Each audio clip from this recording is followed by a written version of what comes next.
The Family Ties podcast is a fresh and new series created and curated by two sisters, Kelley Richey and myself, Julia Avery, on opposite sides of the United States. We want to share our journey of staying connected through the weekly discussion of topics that both affect and inspire us. These topics range from arts and entertainment, inspirational women and role models, science, global issues, psychology, life experiences, pet peeves, etc. Distance may keep us apart, but Family Ties creates the perfect backdrop to remain connected, challenged, and always learning.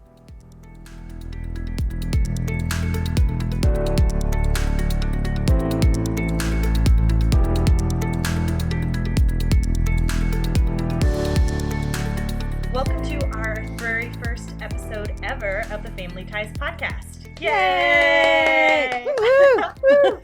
I am Kelley Richey, currently residing in Colorado, and I'm 32 years old.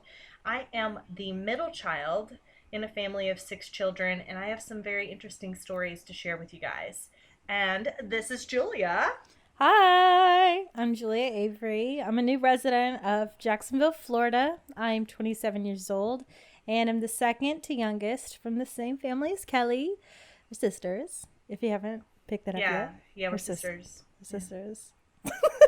Interesting is a polite word that Kelley used. I also have some interesting, air quotes, stories to share as well. They're pretty messed up, but Well, some of them aren't. You know, we're both alive.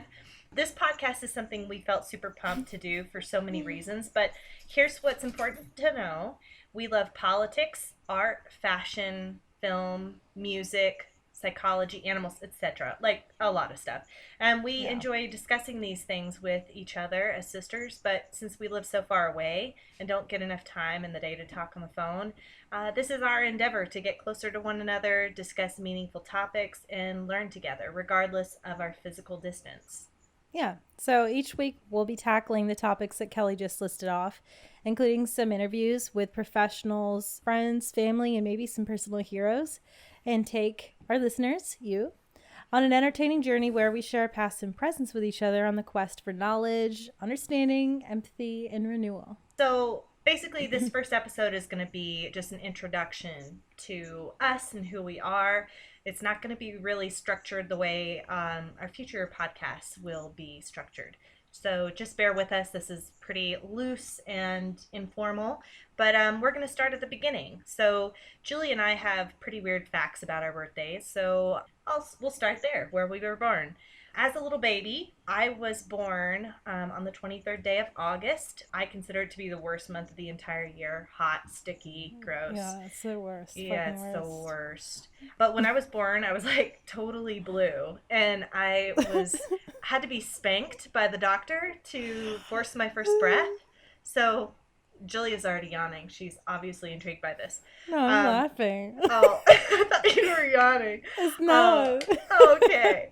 So basically, in addition to that, I would never live down the disappointment I'd already proven to be to my mom, because I was supposed to be born a week earlier and she had hoped I would be born on her birthday. So to this day, get like backhanded comments about that. So shame on you. I've got to say. I know. Wow.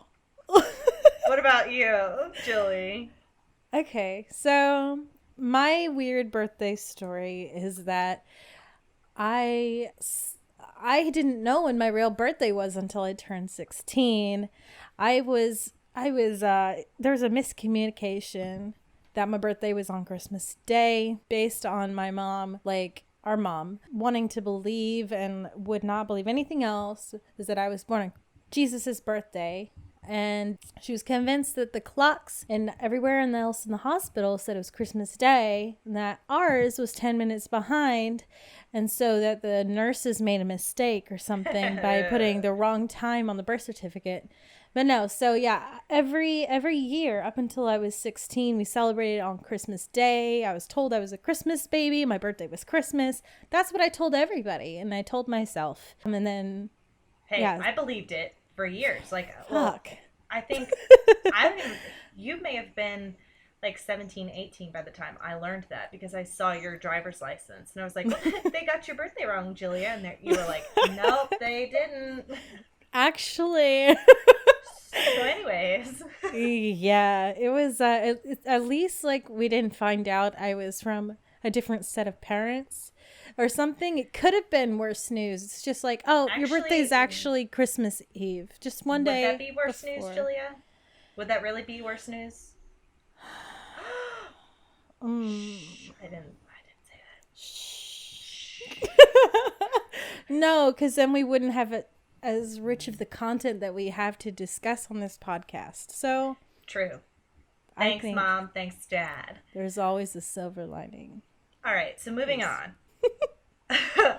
So basically, the one thing I can say that's been a constant throughout my whole life is horses. I was obsessed. Ever since I could crawl, I was like totally obsessed. It was like that's all my mind could think about. I would grab the horse encyclopedia from like the shelf in the living room and I'd flip through the pages and it was just magic. Dad thought I would grow out of the horse phase, but he humored it and he gave me like horse figurines, books. Oh yeah, you had tons of horse shit. Oh, I still do. So much. Yes, I have a little shrine. You had But multiple shelves just filled with horse shit. So much. horse treasures. If if it had a horse on it, I wanted it. Like those Yes. cheesy like white trash T-shirts you can get at Walmart with like the illustrated wolves like howling at the moon. Well, when I saw one equally as tasteless and cheesy, I think it was in North Carolina when we were on family vacation. I saw this one where this like sad Native American was on this horse, this really tired horse, and I was like, horses. So I had to have it. Like it didn't matter like that the Native American looked sad and defeated. I was like, horse. So I had to have it, but I cherished it and wore it until like the print had been worn and like faded away beyond Can recognition. confirm. Yep. Can confirm. I do not have this shirt anymore. That's sad. But Christmas of like when I turned 10, Mom and Dad gave me like the best Christmas present I have received to this day. And it was a handmade certificate for one riding lesson at a local farm. And Dad was firm that that was the only lesson to expect. But there were, of course, many more in my future. Basically, I started to volunteer at the stable in exchange for lessons. And at the ripe old age of 12, Julia, I was a full-time worker. That sounds legal. We'll go into more detail about child labor at a different date. But suffice it to say, I was a hard worker very early on, very determined. And like it was work, but like you kind of enjoyed it though, right? It was an escape and it felt I enjoyed it. yeah, I loved it. Basically, it was a better reality than the one we had at home. So it was pretty much, I would say it's the reason I'm still alive today. I don't know. You were involved with the horses too. I have some very special memories of us like going to horse shows together. And it just felt like we were getting away from everything. We were like escaping. Yes. It was great. Yes. Horses, yeah. I love that. It was something that we kind of had together for a long time. Like it was our thing. Everybody called me Kelley's mini me. And I'd follow her around at the barn. Aww. You would call me your mini me. You'd be like, I did. And then if I wasn't like always copying you or something, sometimes you'd be like, "What you doing?" Like, yeah, like what the hell? No, it was awesome though, and like it was definitely work, but like I fucking loved it, and I enjoyed being away from home. But along with horses, like I have so many passions. While Kelley, like your focus was more like you had specific focuses and passions. I'm all over the freaking place. Like when I was a kid and still to this day, I wish I could somehow learn everything, be everything, like do a bunch of different careers and somehow make it work. It's not enough time. Julia, I saw on usajobs.com .gov that they have some like FBI agent positions. Stop it, Kelley. Open. Stop. It's true. You're making fun of me. No, not at all. I saw the post and I thought of you immediately. So Julia has had a wide range of careers that she wanted, but like mine so far have been these. I wanted to be, as a child, I wanted to be a trick rider, a trick, which basically means like a horse vaulter. So, like, Hell basically a yeah. gymnast on horseback. I That's always thought that was sexy. the shit. Yeah. So then I realized that that was probably not going to happen for me. So then I thought, okay, I'm going to be a horse trainer. And then I turned 13 and I saw Lord of the Rings, and that changed everything. So then I Game wanted to be a changer. director. I wanted to make movies, still do. And then the other one that I kind of thought about for a little while was fashion design, which I still have passions for. But, might have been, that's a pretty short list. Julia, what's yours? God. It's Clock kind of, starts now. all right. How much time do we have? I I'm mean, just just kidding. list maybe a couple to not Yeah. even half. Yeah. So, yeah, when I was little, I had like this schedule where every day I was doing something, some different career. Somehow, like the trainings and the schooling to do all of these totally. I did not consider the time it would take to do all those and qualified. But okay, so like Mondays I would be a ballet dancer, an instructor.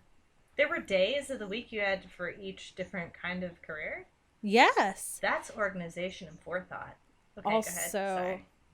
irrational. Yeah, Monday was ballet. What's Tuesday? Tuesday I was an astronaut. Damn. So again, not counting in the time it'd take to get back from the moon or whatever I'd be doing. Whatever. Wednesday, I was like an actress. Thursday, I was like a singer. Friday, I was like a scientist or something. Like it was something different every single day. It was like, I'm going to do all of it. It's possible. I'm going to do it. All of it. And our parents tell us we can be anything except for ours, but most parents. No, but like I would try to learn. I would try to get books and stuff to learn how to do the things that I wanted to do. But obviously, like I try to teach myself ballet because we didn't have the money. Like from a family of 6 kids, it's like the budget's pretty tight, so we didn't have like money to do official dance lessons Well, and remember shit. that little video you would do it all the time where that lady was like, point, flex, body ears. It was so cute. And she'd be like, plie. And you would just eat it up. I fucking loved it. It was great. I didn't do any of it. I just watched her. I've never been coordinated enough for dance. I would choreograph dances with our little sister, Skylar.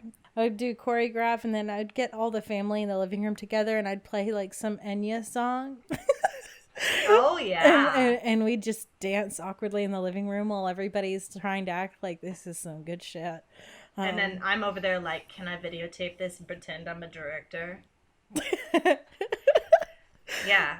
I'm a one-track mind. Like, so once I start thinking of something, like I've got to find a place to move, by July. Now that's all I can think about. Like I'm calling people, I'm looking things up. I do not deviate. It is like Kelley has put the blinders on.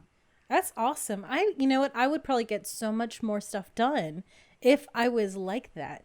I think about everything simultaneously, and it's very overwhelming, and it's difficult to decide where do I start. Your one-track mind is very good for you.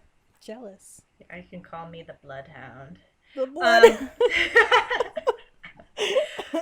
So, anyways, if you haven't gathered already, you guys, Julie and I were in the very large homeschool family, and things were our youth was extremely non-traditional and extremely strange. But like as far as school goes, just a little tidbit is that like I had an extremely difficult time learning to read as a kid, and mom was never patient, and when she did decide to try and teach, it was like yeah, it was intense. She would use psychological warfare, to try and drive results, and all it did was make me become more withdrawn, very sensitive, insecure, and I'd feel like tremendous amounts of guilt for stuff I couldn't pick up or understand.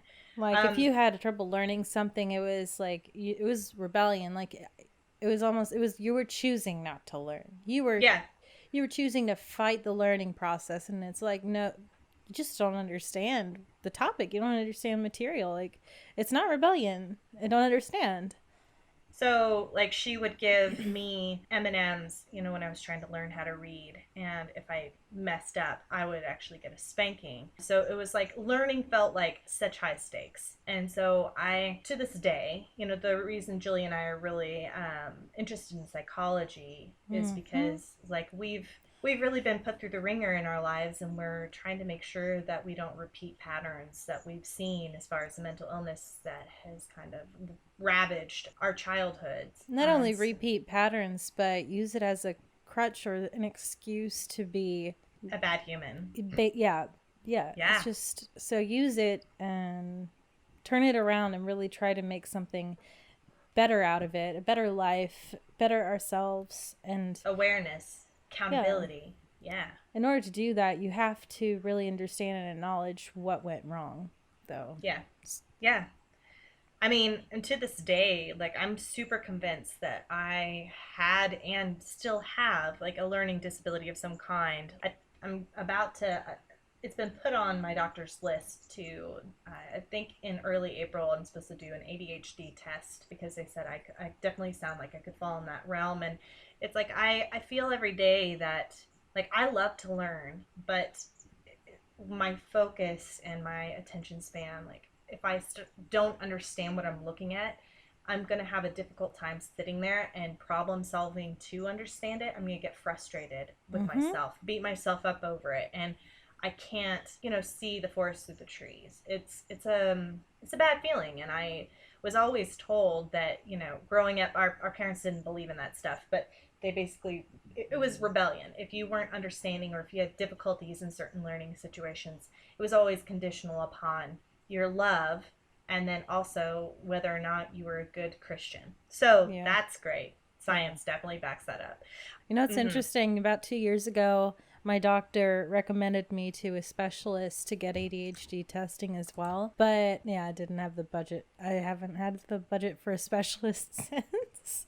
So I'm just like going along my life, still undiagnosed for sure. And I think the reason I'd like to know is, like, if there are ways for me to get over those hurdles and at least put it in perspective, or take some medicine to help me focus. I feel like I'm operating at maybe like 70% of my capacity, but maybe not even that much. It's just that I know I could be smarter, or not even smarter, but quicker to learn things and retain them. And what's interesting is I don't think a lot of people are using even that much. 70% sounds like a lot, considering, seeing what some people are able to do when they're operating at their best. And then the rest of us, I feel like 70 is pretty generous. I feel like a lot of us are operating pretty low. Or, I mean, there are such exceptional individuals. I don't want to, like, give myself too hard of a time, because I know I'm smart, but I may not be coming up with the world's next big invention. But there are some people who are exceedingly smart and have so much foresight. When I see certain things that, like, Newton was discovering at the time frame he was discovering it, or even Einstein, and it's amazing just to think about how they were able to come up with that and it be proven. Like, it's astounding. Well, and I feel like intelligence is something that we can't pinpoint exactly, because it's so varying. There's so many different types of intelligence, and there's emotional intelligence. There's, like, engineering kind of intelligence, people that are great with math, people that are great with writing, English. So, I mean, none of us should be too hard on ourselves, because it doesn't mean just because we aren't operating at the full capacity that we think we should be, it doesn't mean that we're not intelligent. I think it's a matter of also health, focus, what's going on in your world right now, being mentally drained. There's a lot of different factors. I don't think it's a lack of intelligence, Yeah.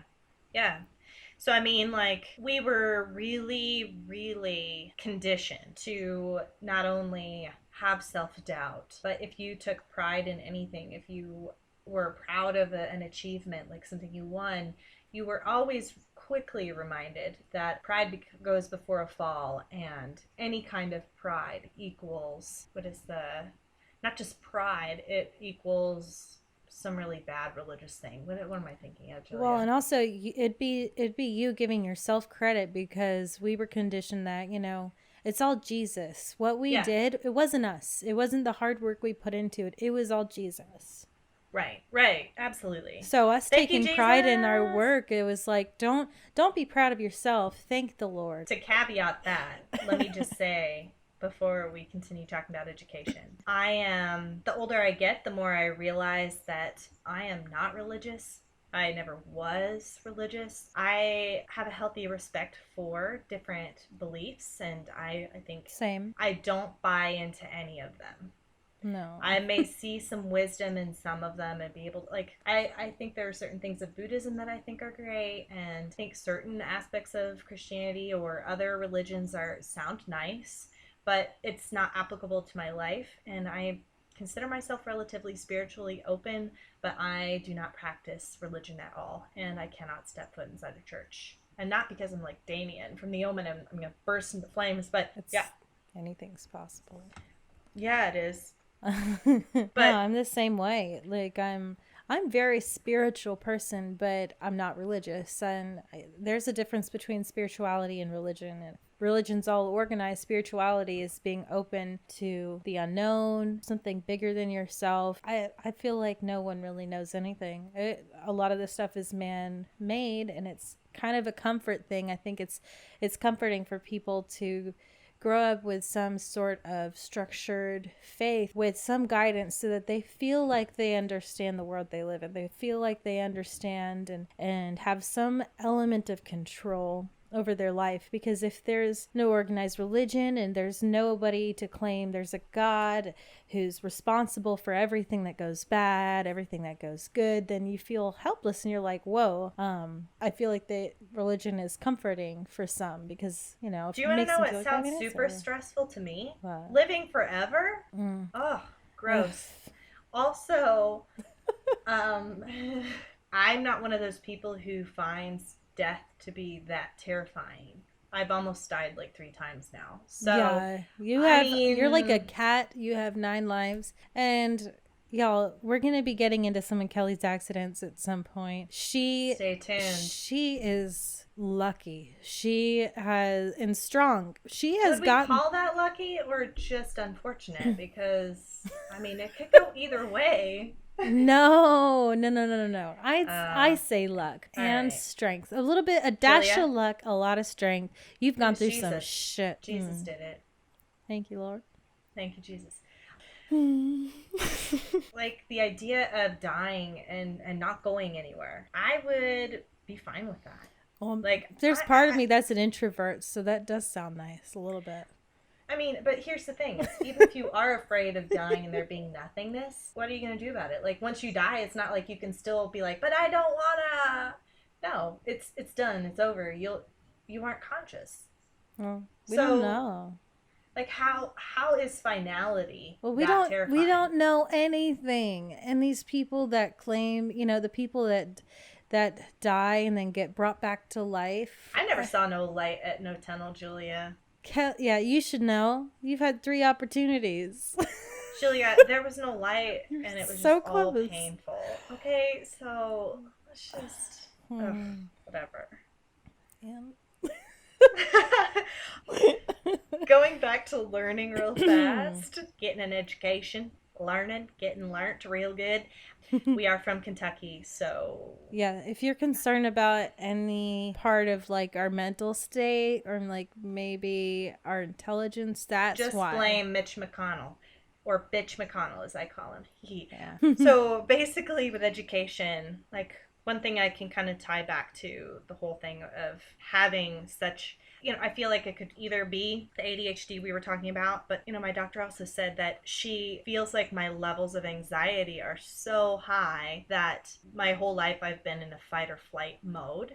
Like every situation is like that. And until she'd said that, I'd never thought about it. But the more I've been doing this wonderful Headspace app, I'm learning more about how anxious I truly am, like all the time, and how I let it rule me when I have the power to kind of take some step back steps back from those thoughts and kind of create some mental distance and realize it as what it is. And it's a thought that I'm having. It's not, we take our thoughts as being reality. And in the end, it's not really the case. Our mind will tell us all sorts of lies, but it doesn't mean that it's true and that we should just listen to it.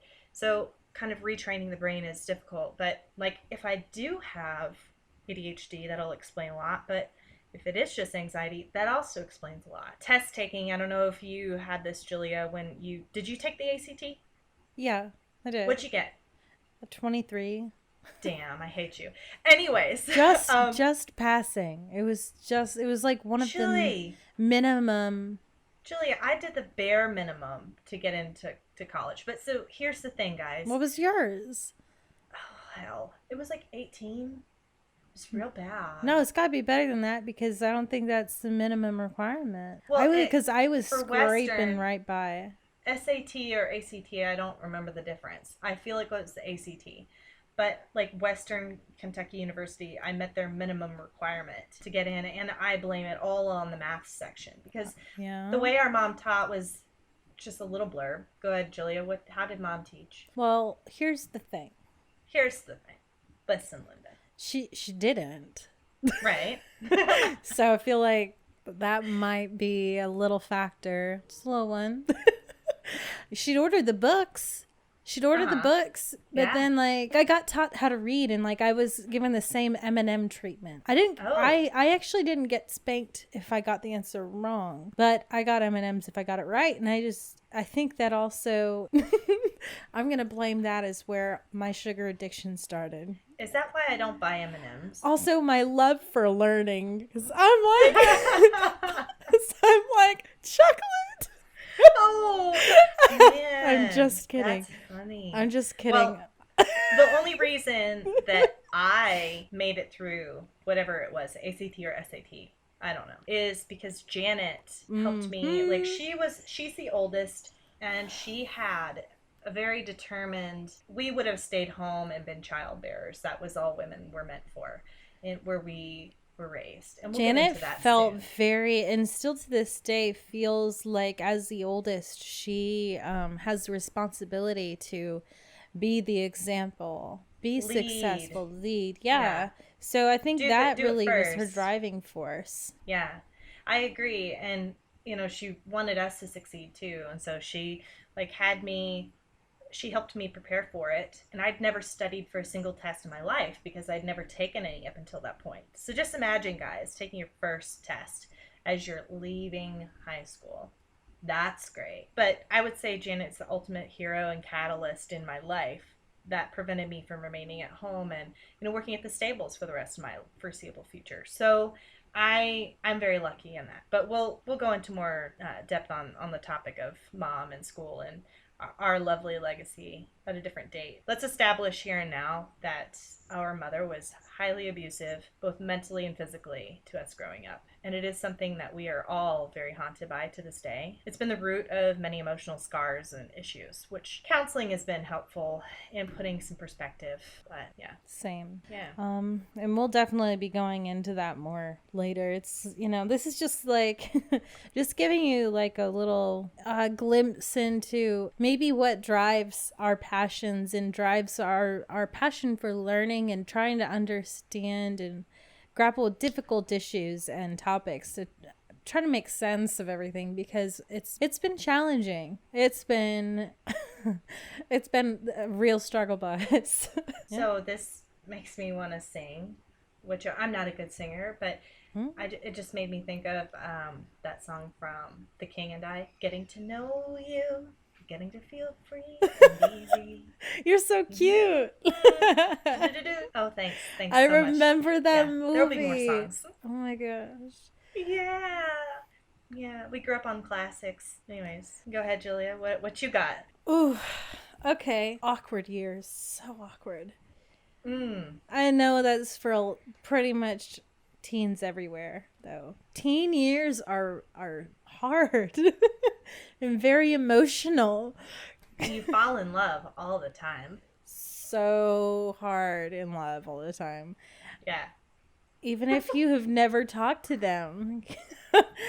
Especially if you've never talked to them. Oh man, and then you can't talk to them. You're like, if I talk to them, I'm gonna ruin this. They're gonna know. They're gonna see it they on are my face. they already know. They see me look at them and they know already, and now I'm embarrassed. That's or how like that was. me and Sarah, you just very awkwardly and very obviously take photos of that person to develop later, and of course you're gonna get doubles, right? Wait, what? Sarah and I we'd take pictures of our crushes, specifically one guy. There were two guys named Sam. Well, that's safe to say. I remember the other Sam too. Yeah, we would take pictures, and we always had the same crushes on the same guys. That was interesting. But we'd get doubles printed of the photos. One for each. One for you, one for me. Yes, it's love. Go ahead. Oh my god, that's creepy, but endearing. But endearing. Okay. Yeah. Okay. I had my crushes lasted a long time. Like I was in a committed fake relationship, I had a crush for 7 years. Oh yeah, I know about those crushes. I've had some of those. Brutal and pathetic. Anyway, so no. teen years. I did a lot of random things, and it also feeds into all of the random things I want to do. I volunteered at the preschool that was held at our church. I enjoyed it. I was like the assistant to the teacher, help these little kids learn their colors, how to write their names, learn letters and numbers, and read them stories. And it was fun. And I'd always get I fucking loved when the parents would also include me in the holidays and stuff. They'd bring me Christmas presents. Aww. The little kids would bring up the Christmas present to me. It was the sweetest thing, and I was like, this is why I do it. Well, that's not right. I felt special. I felt like I was making a difference. The kids didn't hate me, I was like, they remember me, they don't run away when I look at them. It was I felt like I was part of something better, and it was nice to get presents and confirmation that I wasn't a total dork. But still am. I remember I always look at the Valentine cards. It was so cute. Taking me down nostalgia, memory lane. I'm just getting lost up in here. Oh man. So you need to get tested for this ADHD we were just talking about.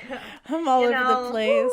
Let's get back on track. Yeah, so volunteered preschool, volunteered at the horse barn me and Kelley were talking about earlier. Would also work for lessons, would go to horse shows, travel for weeks at a time, no parental supervision. We were such good kids, though. We were fucking great. Just by the fear that was instilled inside of us. Oh, yes, so afraid. I would not even wear something as simple as a tank top with spaghetti straps because my mom said that it was slutty. I wouldn't even do that in private at a horse show when I was told you could wear this, and I'm like, no. I was so scared. It's she's watching. She's gotta be watching. Is watching. I wasn't as much afraid of Jesus as I was Mom. Yeah. She's seeing all of this. So did that, and then part of a program called Teen Court, which was pretty interesting thinking about it now, but back then I never wanted to be part of it. It was something I was forced to do, and I had to sit through all the trainings and events from being age 7 to 16 when I ended up moving out. But it's basically where teenagers get to be part of real juvenile cases. They get to be the jurors, the prosecuting attorney, defense attorney, clerk, bailiff, but there is an official judge. So teens aren't being the judges. It's being presided in a real court. They handle real teenagers that have committed misdemeanors, so drugs, traffic violations, stuff like that. Some assault, nothing, stealing, truancy, stuff like that. So it was pretty cool because if the defendant ended up completing the sentence that they were given completely and on time and everything, the whole event, the whole situation would just be expunged from their records. So it gave them an opportunity to have a clean slate, which looking back now, I'm like, that's a great program. But I didn't want to, that's one thing I don't want to be, is a lawyer. No, I do not like. I had to do it too, teen court, and mom said I had to circulate and do every single role in teen court, and I was like, I to this day I don't like attention. I'm relatively introverted, and like stage fright, such a big thing. So it was like the worst crushing fear ever to have to stand up there and be. And I don't remember if you know this, or I don't know if you remember this, Julia. But do you remember how, like, defense attorneys, if you had to be an attorney, you'd want to be the defense attorney because you could kind of have everything pre-written. Oh, no. I was a prosecuting attorney twice. Oh, and you have to, like, stand up and think on your feet. And it's like, I'm a kid. Oh, so my first case that I was a prosecuting attorney for. Did you lose the case? Oh, for sure. But Throw the book at him. Don't swear to God, swear to me. No, so it was a theft case where they stole something from, like, a pair of jeans from the store, and I went to that store and I got the security footage that showed them doing it, and I played it for the jury, for everybody in the jury. The defendant refused to look at the TV to acknowledge himself. He refused to look at it. Julie, that's a great visual aid. I never had any of that. I was like, I want to do something nobody's done before here. So I went and I got the security footage, played the tape, and shows him picking it up. And the guy had like a long ponytail. Like, it was definite. Like, even if it was shitty footage, like, it was definitely him. And this wasn't a matter of whether he did it or not. But, like, I thought I was going to get the answer I wanted when I asked him, and you knew this was wrong, didn't you? That you know that stealing was wrong, didn't you? And he went, no. And I was like, it fucked up the rest of the questions I had set up to, like, kind of drill into him how terrible a decision this was. And then I was like, it made me stumble. And I was like, your mom never told you stealing was Julia, wrong? I really hate to interrupt you, but I can see you on the Skype call. And you have, like, a piece of something in your teeth. It's probably one of the herbs from the dinner Kevin made. I mean, I know the audience can't see it, but I just thought I'd tell you because that's what sisters do. It's huge. Oh my God. You're welcome. Wow. Wowza. How did you not say anything for so long? I just saw it. And you could have texted me or something. Julia, I just saw it. Check your teeth. Oh, okay. Yeah. All right. So thank you for letting me know. What else happened with your teenage years? Okay. So I spent a lot of time with our little sister Skylar. What a punk. I love her. I know, I do too. Are you kidding me? I love her. She was a little scallywag. Oh my God, she was a bully. So today we are great friends today. And now, like, today I look back and I laugh. But when I was a kid, it was so terrifying. She was so mean to me. She was a bully. She, like, pushed me around, and she would lie about things that I did wrong and, like, lie to tell on me to mom and stuff. And I'd get spankings. I'd get in trouble for things I didn't do because she was pissed off at me for not playing with her. I was like, oh my God. That's some real manipulative shit. Oh, wait, yeah. Isn't she a Scorpio? She is. Oh, wow. There you go. But no, so she's hilarious. She's great now. She is fantastic. She is a lovely little human being. She's so hardworking. She is. She busts her tail. So get it, girl. Yeah. We love you. We love you. And your little terrorizing days are funny now. Wow. But yeah, so I spent a lot of time growing up with Skylar while everybody else was, like, moving out of the house, going away, saving themselves.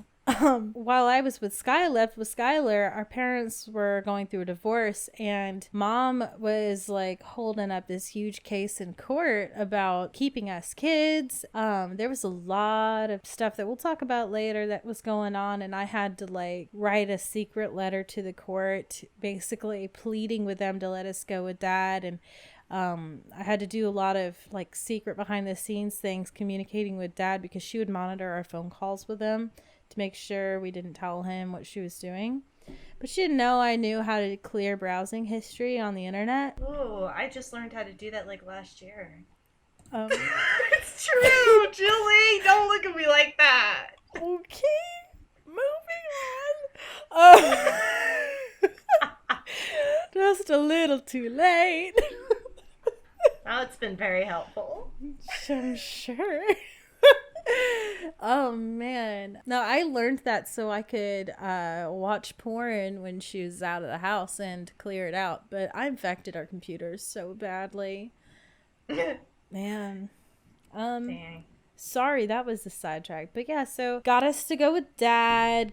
So Skylar got to go to school. When we went with Dad, he got her in school. And she's freaking smart. She was given a chance to shine and really like academically prove herself and have a structure. So that was great. And right at that point, I was halfway through my air quotes senior year. Yeah, what a joke. So at that point, I was like, I'm just going to finish it out because I already have my stuff planned out. Why not? And we don't want them to really know how far behind I am. Oh, seriously. No, I didn't want to mess up everything I had been working for and then halfway through the last year suddenly do something new like that and get thrown off guard and maybe not pass. So, yeah. But then, Dad was really great. I'd tell him what I was doing, but he was also hands off. Like, he didn't teach me and he was working, but like he'd come home for lunch, and he'd see me at the table with my stuff and I'd be like, yeah, I just finished doing this and this. I'm about to get started on this. So he was aware and he would ask what was going on. So, and he made sure I got, both me and Skylar went to a testing center to make sure we weren't behind. And they said that we were actually really good off and that we both were excellent in English, like writing and stuff. So I was a relief for me. I was like, okay, I felt validated. So I was like, I've been busting my ass trying to teach myself, and I feel so stupid. And I had all these insecurities that I still have to this day. So it was like we got to have that testing, and then I took the ACT. And so that pretty much sums up my teen years. Like, do you want to know something I think that might have made the difference for you? What? I think you and Skylar were doing that online learning course, like towards like when I was in college, you guys were doing some kind of online courses. And I feel like that maybe gave you a better idea of structure, but I could be totally wrong. Yeah. So the homeschooling group did some classes. Some of the classes was like biology, but it was college level biology. It was so intense, especially since I'd never been taught science before. And then suddenly I'm in a college level class. I was like, holy fuck. But there was an English class and she really helped me figure out. It was like every Tuesday. The class was every Tuesday for a couple months, like half a year, half a semester, whatever. So I did that, and the English class really helped me get an idea for how easy essays can be to write, as long as you get the right outline and structure in place, and then set yourself up, and then boom. And before, I was like trying to figure out, okay, where do I start? I don't even know. I wouldn't know what to do with essay prompts, but that class right there really helped as far as English goes, but everything else still a fucking challenge. Yeah. Well, I remember like my teenage years were, of course I'd been working at the barn. I worked at the stables till I graduated, air quotes. And I was just there every day. I was barely doing school on the side in my spare time, even though it should be, the other way around. I know that I've always been super driven. And the whole experience of going to see our godmother in Kansas City and seeing Lord of the Rings as it came out, the part 1, it really changed my life. I decided like, oh my goodness, I always was very creative and drew. Both of us always drew and were very artistic. I knew that that's what I wanted. And Lord of the Rings like also introduced me to the love of my life, Elijah Wood, who, he may not know I exist yet, but can I also just say that his podcast, Visitations, is so beautiful. It's wonderful. And the people they interview, and they have such thoughtful conversations. I would highly recommend you listen to the one with Guillermo del Toro, and I think also Richard Stanley. Those were two of my favorites. Being a film nerd, I didn't know too much about movie making at that point, but Elijah Wood was like my early obsession. I had like posters and collectibles, and I had like a little shrine to him in the closet, remember? Oh yes. But Kelley had this her closet, you'd open up the doors, and plastered on the inside of the doors were all of these pictures, and it was bad printouts because our printer didn't have like the best ink, and so there'd be these shitty pictures of Elijah Wood taped up everywhere, and these hearts he'd write on them. I still have every single thing that was in my closet in a bucket. I have it saved. We should All of my revisit Elijah that Wood stuff. someday. Yeah, I'll have to pull it out.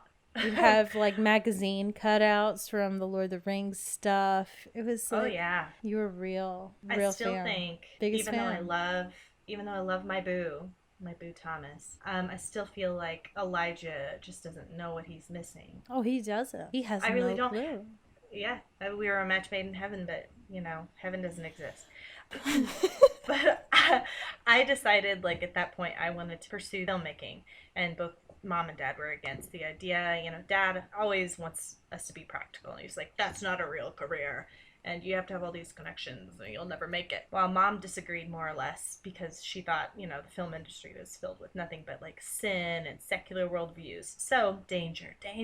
Also, I mean, my whole teenage years were spent at the barn, so that's not an interesting story at the moment. None of us were really allowed to date. Not even really. We weren't allowed to date, period, growing up. I secretly went on a few dates with a couple of boys I met at the barn, but it's not even as exciting as that sounds.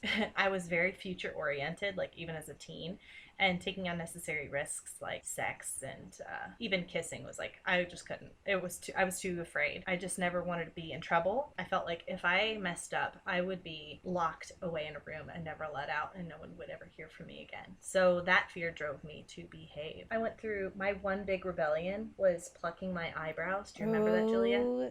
I was removed from every social thing, like which was church related. I had to call our youth minister and tell him that I could no longer come to youth group because I was in rebellion.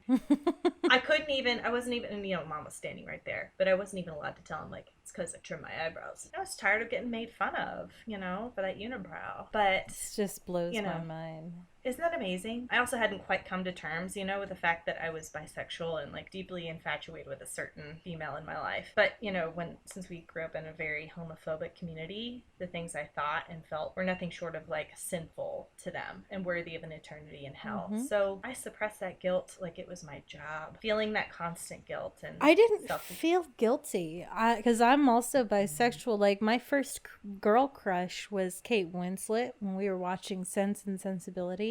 She was my first girl crush, and I was like, I'm in love. But I just knew not to say anything. I just didn't say it, and I just, when I would draw my fashion stuff, like we would both be drawing fashion designs and stuff. Like I always emphasized the boobs, and I would be punished. Mom would have me erase them every time. Mm-hmm.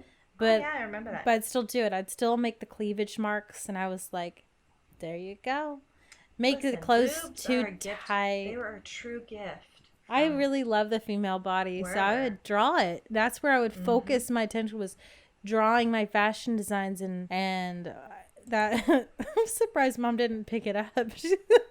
Maybe she did. I mean, I don't know. That whole thing of feeling constant guilt and the self-loathing and fear, is a part of my daily life. But I see that our upbringing in a Christian, like Bible Belt, super, super crazy right-wing environment really is the root of that. And I don't have anything positive to say about modern religion and dogma. I think it's poison and does not bring peace. Just more fear, guilt, and insecurity. That's all I learned from it. Mm-hmm. Other people go to religion for comfort and for a feeling of a clear right and wrong and a path. But I just found it constricting and made me feel like not worthy of anything. So I don't see that as a good thing. No. So, last thing I want to add to my teenage years before I think, we basically try to tie this all together so it makes sense. Because I know I ramble. I was all over the place. But Me too, girl. the silver lining from my teenage years was my friend Emily. Yes. So our relationship was very closely monitored. I didn't have a lot of friends, a lot of people I was allowed to hang out with, and we were monitored. And most of the time, she was with me at our place, so mom could know what we were talking about and doing. But it was just, she is a ray of sunshine. I haven't gotten to talk to her in a while, but she was the light at the end of the tunnel for me growing up as a teenager because she's just such a great person. So, yes. Emily, I love you. Shout out to Emily. And she is forever immortalized in my student movie. Yes. Bijou, Bijou. Oh. And so is Julia. She's a star. Oh. You would have a hard time finding it on YouTube, but it is there. No, I found it. I'll find I know, but I'm just saying for the average person that types in Bijou, B-U, they're not going to find it. We'll link it to the website because it's golden. Just a little preface for that. I feel like that's a great thing to just say that this was for college, and it was there were different things, different shots we had to have in it, but we could take creative freedom and make it whatever we wanted. Somehow, when I screened this movie, I had no realization that I had just made a lesbian love story. That was your subconscious, it worked there. People that were watching it in the class were losing it. They thought it was hysterical. And I was like, oh, snap. I was humiliated. I was like, that's not what I meant. No. I think it's even better because of it. I think now that plot twist is wow. I think it's just how, you guys delivered your lines. You guys being such untested acting professionals. The delivery, man. I was like, oh. Well, we wrote the what script. What have we done? We wrote the script on the spot, and we thought, I don't know what we thought. I don't know what we were thinking. Julia, but you shine real like a bright star. Like a diamond. Like a diamond. Oh. Shine bright. Oh, no. What I am is a diamond in the fucking rough. To me, I prefer diamonds that way. When they're all polished and perfect, they just look so boring. I sold fine jewelry for a long time, you guys, and I can honestly say that rough cut diamonds and imperfections and all the imperfections make it look cloudy. Or I love the imperfections. I really love it. Or emeralds. Yes. With me too. Yeah, I love natural emeralds with their imperfections. Yeah. So basically, anyways, yeah, that's life. You're a diamond, Julia. You're a diamond. Thanks. That's just a little glimpse. Not even, and that I know that you probably feel like you've been taken for a ride, but that's not even it. We are just. That's just a little snippet. Yeah, just skimming the surface, just highlights. Just so you have an idea, okay, so where we're coming from, why some of our passions, or where some of our passions have come from, and why it's all kind of coming together now, and how we're going to focus this into our podcast. And we're just so excited to start, having a structure to learn, every week we're going to be doing this podcast, and we have to do our research. We have to show up, and it's awesome. I'm so excited. I am too. The next one is going to be, I think, even more telling in a very more structured way. But can I just tell you guys before we go off air that this will air much later than this is happening, but tonight, as we speak, Bernie Sanders is debating Sleepy Joe Biden right now, and I have it recording, but I really need to see it because I just got an update on my phone from Bernie because I donate lots and lots.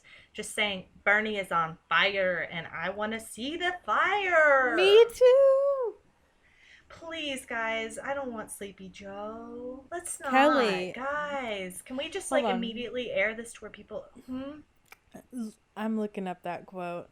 I have to look that up. The Biden poor kids quote. Okay, so we're gonna close this out with our favorite stupid things that Joe Biden has said. Oh shit. So Yeah. if Julie, if you're ever on my shit list and I'm really mad, I'm gonna say, Julia, you're a damn liar, a lying dog faced pony soldier.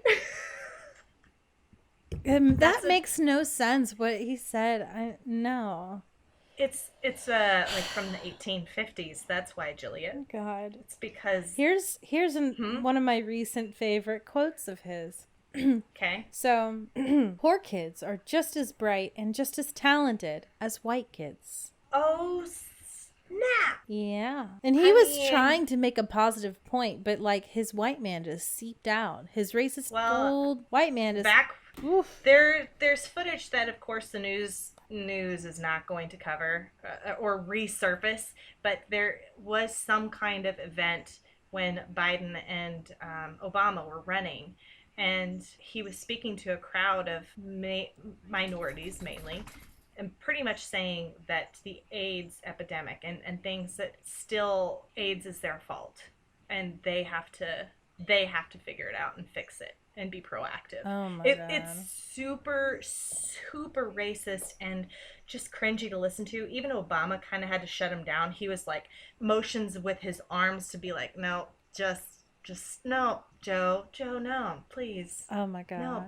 Please don't tell us about what's his name at the pool. You know, who's the kid he said he had to like put the smackdown on when he was like a lifeguard at the pool? I have no idea what you're talking about. Oh, Julie, that's golden. Kelley, well, I'll find it. Side note, as we close this up, is with all this learning that we're doing, does that mean we get chocolate? Yeah, I have some chocolate. Tie it all back together. Yeah. Guys, we like sweets. Mm-hmm. I quit drinking entirely this year so I could have more sweets, basically. Because it was going to be one or the other that I had to give up, and it definitely wasn't going to be sugar. So, on that note, let's go eat some cake.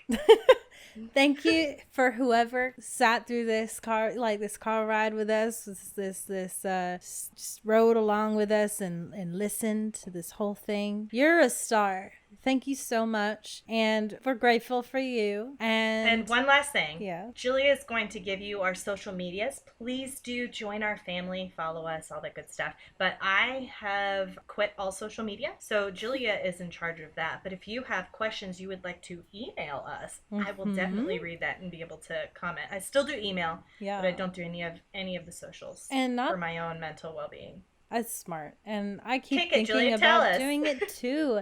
But not only questions, if you come from like a similar background or even a different background and have different points that you'd be interested in us talking about, like give us some topics, let us know, and share your stories. Yeah, we'd love to hear from you, and we'd love to learn with some chocolate. And basically, this isn't just about us talking about ourselves. This is our intro. It's all about learning, and you got to talk about your past. You got to talk about it, and you got to learn from it. So we're excited. Talk to us, and you can reach us multiple places.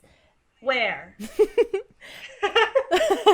So first off, we've got email. You can reach us at thefamilytiespodcast8792@gmail.com. We also have our Twitter handle, which is at thefamilytiespc. We have our Instagram handle, which is The Family Ties Podcast 8792, and Facebook, The Family Ties Podcast. I'm sorry they're all different names, but none of these platforms would let me get the name I wanted, and I could never get the same one to connect them all together. So we'll have all of these links on all of these different platforms. So if you get confused or forget what it was, or just visit our website, thefamilytiespodcast.com, and it will list all of the socials there. And have like some really embarrassing blast from the past photos from us. Oh my God. Thank you, Kelley. You know what? You really tied that together nicely, and I'm going to have to rework my outro for the next episode. Fuck. It's going to change, and yes, I will sing more. It just will have to, it'll hit me Julie will say something that makes me think of something, and I'm just gonna start singing. Yeah. You'll know we've both lost it if I start singing with you. It's gonna be great. But Okay, well, she just called me crazy, so I think that's a good place. well, I feel to like end we this. both are. That's why we're trying to learn and figure things out, right? Oh, Julie, we're not crazy. We're just I know. complex humans. I've got jokes. Yes, you do. All right. Well, we love you guys like family. Come join us. Join the family at the family Join time. us. Yeah. Bye. Bye.